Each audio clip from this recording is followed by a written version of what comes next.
देखिए, आज हम पढ़ेंगे कक्षा नवम का जो इतिहास विषय है उसमें जो फ्रांसीसी क्रांति हम पढ़ रहे थे।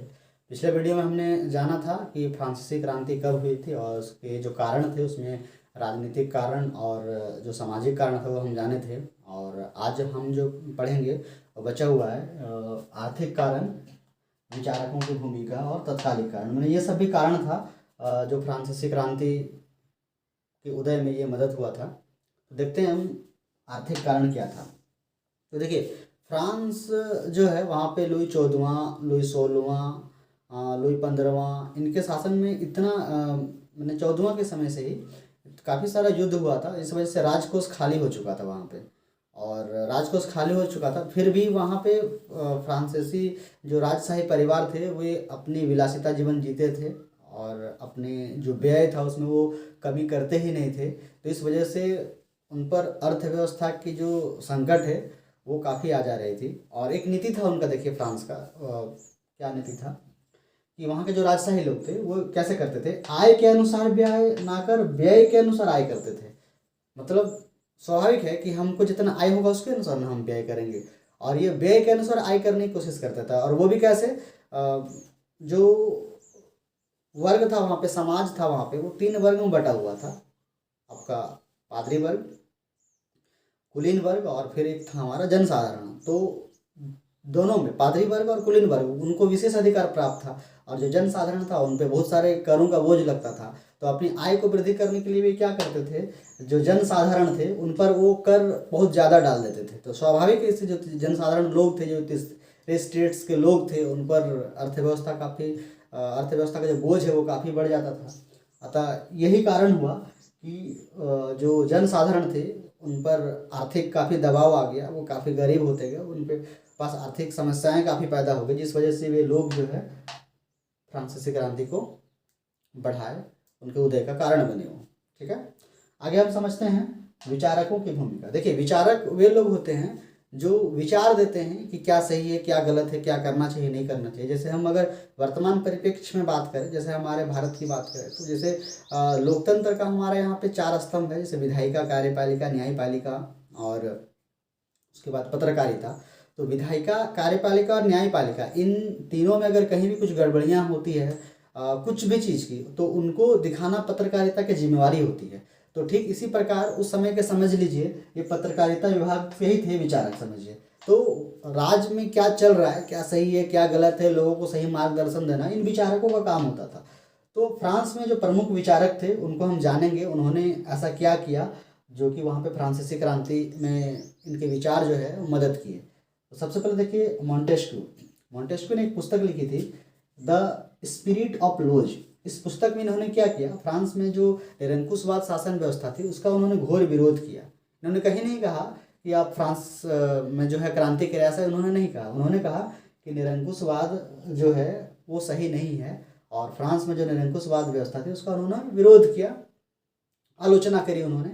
और एक बात कही उन्होंने, शक्ति के विकेंद्रीकरण होना चाहिए अच्छी शासन व्यवस्था के लिए, इस बात पर उन्होंने जोर दिया। शक्ति का विकेंद्रीकरण बोलने का मतलब वही है, विधायिका, कार्यपालिका, न्यायपालिका, वो सब एक ही व्यक्ति के हाथ में था, यानी फ्रांस के राजा के हाथ में था। तो ऐसे में शासन व्यवस्था सही चले ऐसा संभव नहीं हो पाता है। तो इस वजह से क्या हुआ कि इन्होंने शक्ति के विकेंद्रीकरण पर अपनी इस पुस्तक में जोर दिया। इससे लोगों के मन में एक विचार आया कि शक्ति का विकेंद्रीकरण होना चाहिए, और वही विचार जो है फ्रांसीसी क्रांति के उदय में मदद हुआ। आगे देखिए, हम वोल्टेयर के विचार को समझते हैं, और वोल्टेयर ने अपने पुस्तक में क्या लिखा। वोल्टेयर ने एक पुस्तक लिखा था, letters on the English. Letters on the English में इन्होंने इंग्लैंड की जो राजनीतिक व्यवस्था थी, वहाँ पे जो धार्मिक स्वतंत्रता थी, वहाँ के जो नागरिकों की स्थिति थी, उसकी तुलना बस फ्रांस से उन्होंने कर दी, और कुछ नहीं किया इन्होंने। तो इससे क्या हुआ, लोगों के मन में एक विचार आया कि वहाँ जब इतनी अच्छी शासन व्यवस्था है, इतनी अच्छी स्वतंत्रता है, तो हमें भी होना चाहिए। बस इसी से क्या हो गया, उन्होंने भी जो है फ्रांसीसी क्रांति में वहाँ के जो लोग हैं इनके विचारों से, पुस्तक द्वारा जो विचार दिया गया, इससे उनमें फ्रांसीसी क्रांति के लिए आगे बढ़े, और फ्रांसीसी क्रांति को वे लोग अंजाम दिए।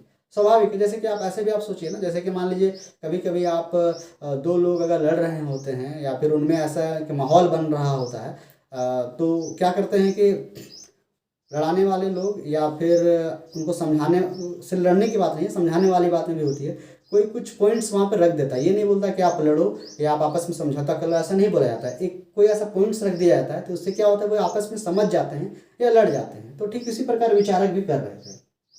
अब हम आगे देखते हैं रूसो की। रूसो ने एमिली, सोशल कॉन्ट्रैक्ट व रूसोनी, ये पुस्तक लिखी थी उन्होंने। और इस पुस्तक के माध्यम से उन्होंने इस बात पर जोर दिया कि देखिए, मनुष्य जो है वो स्वतंत्र पैदा होता है और उन्हें स्वतंत्र रहना चाहिए, इस बात का उन्होंने जोर दिया।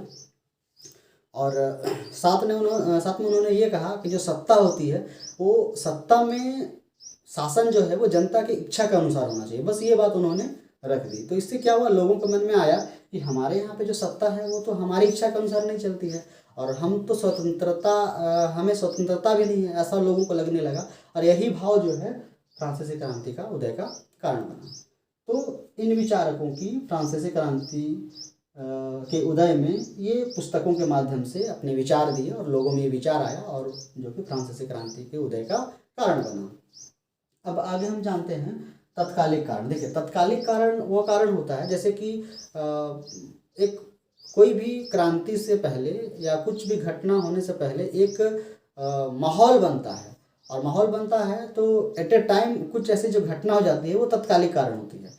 तो तत्कालिक कारण वहाँ पे क्या था, देखिए वहाँ पे स्टेट जनरल की बैठक बुलाई गई थी 1789 में।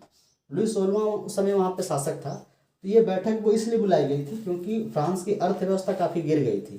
तो एक नेकर नाम के एक वित्त मंत्री थे, नेकर वित्त, इनसे सलाह लिया गया कि क्या किया जाए। तो इन्होंने सुझाव दिया कि देखिए, आप पादरी वर्ग और कुलीन वर्ग को विशेष अधिकार दिए हुए हैं, उनसे आप कर वसूलते नहीं हैं, तो एक काम करिए, आप उनसे भी कर वसूल लीजिए प्रथम और द्वितीय स्टेट से, तो अर्थव्यवस्था ठीक हो जाएगी। तो इसी को लेकर स्टेट्स जनरल की बैठक जो है 1789 में बुलाई गई थी। पर बैठक में प्रॉब्लम ये हो गया कि मत का जो अधिकार था वो ऐसा कर दिया गया कि प्रथम स्टेट, द्वितीय स्टेट और तृतीय स्टेट, तो तीनों स्टेट्स के एक एक वोट ही कंसिडर किया जाएगा। मैंने प्रथम स्टेट का एक वोट, द्वितीय स्टेट्स का एक वोट और तृतीय स्टेट का एक वोट। तो इसमें देखिए होगा क्या, जैसे मान लीजिए जो जिस विषय पर वोट होना था, वोट ये होना था कि जो विशेष अधिकार है,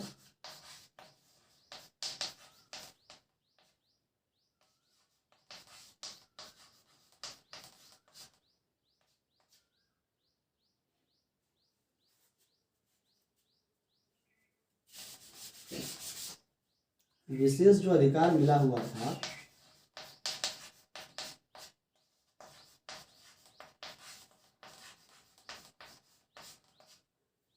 विशेष अधिकार जो पादरी वर्ग और कुलीन वर्ग को मिला हुआ था, इसे समाप्त किया जाए या नहीं किया जाए, इस पर अगर मान लीजिए वोट मांगा गया तो स्वाभाविक है कि दोनों वर्ग का वोट उसी पर पड़ता कि नहीं समाप्त किया जाए, और दोनों का वोट इस पर पड़ता और एक वोट पड़ता इधर जनसाधारण का कि नहीं, इनका जो अधिकार है वो समाप्त कर दिया जाए। तो इससे क्या होता कि स्वाभाविक है कुलीन वर्ग और पादरी वर्ग का जो विशेष अधिकार है वो समाप्त नहीं होता। तो इसका तीसरे स्टेट्स जो जनसाधारण थे उन्होंने इसका विरोध किया।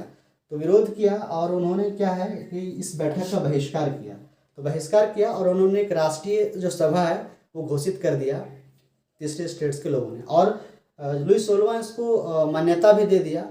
और उसके बाद हुआ क्या, बैठक को मान्यता दे दी। फिर जो घटनाएं घटी, घटना कैसी घटी देखिए, उसके बाद जो नेकर वित्त मंत्री था उनको बर्खास्त कर दिया गया, पद से हटा दिया गया। पद से हटा देना ही बात नहीं है, उसके बाद माहौल ऐसा बना कि 14 जुलाई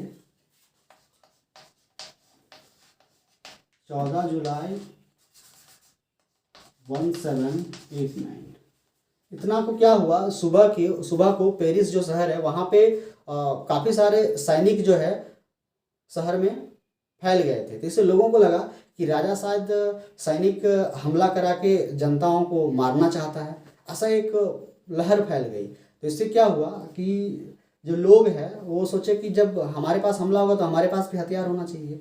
तो उन्होंने क्या किया, पेरिस में ही बास्तिल का किला था वहाँ पे, जहाँ पे बहुत सारे माना जा रहा था कि हथियार वहाँ पे रखे हुए हैं। तो उन्होंने क्या किया, जो लोग थे वो बास्तिल के किले पर हमला कर दिए, और वहाँ पे हमला करने के बाद हथियार वगैरह लूट लिए, वहाँ पे जो कैदी थे उनको छुड़ा लिया गया, और बस यहीं से फ्रांसीसी क्रांति शुरू हो गई। तो तत्कालिक कारण में यही था। तो आज हम इतना ही करेंगे, फिर आगे हम करेंगे। और बता दें, इसका जो नोट्स है वो डिस्क्रिप्शन में नीचे मैंने लिंक दे रखा है टेलीग्राम का, उसमें आप ज्वाइन करके इसका जो नोट्स है आप ले सकते हैं। आज के लिए इतना ही, धन्यवाद।